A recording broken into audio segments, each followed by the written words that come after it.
Marieke Vermeulen, and I'm Product Support Specialist MR at Medis Medical Imaging. Today I would like to show you how to do an analysis on inward displacement in Q-strain. In the previous video, I've showed you how to do a long axis strain analysis with our software, and today I want to show you how to do the inward displacement. So if we look at my screen, which we can see over here, we can see that the long axis strain analysis has already been performed. So we have a feature tracking of the 2, 3, and 4 chamber view, as we can see from this video. But from this feature tracking, besides strain, we can also calculate inward displacement. If I highlight this using this checkbox, and when I go to the 2D visualization, here we can see what the inward displacement is. So in green, we have the end diastolic border, and in yellow, we have the end systolic border. And the inward displacement is calculated from one border to another with respect to a virtual center line, the virtual center of contraction. So these red lines, which are visualized over here, that is what we refer to as inward displacement.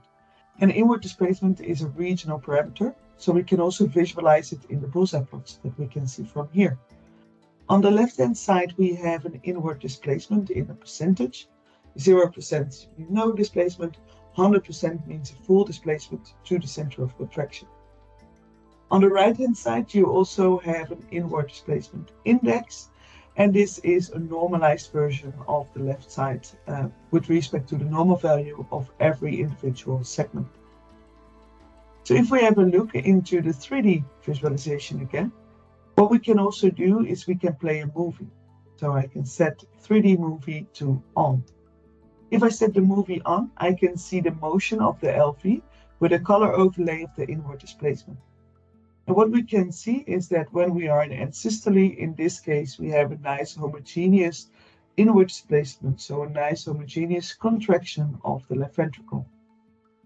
Since this is a segmental parameter, besides the global page, we can also dive into the segmental analysis page.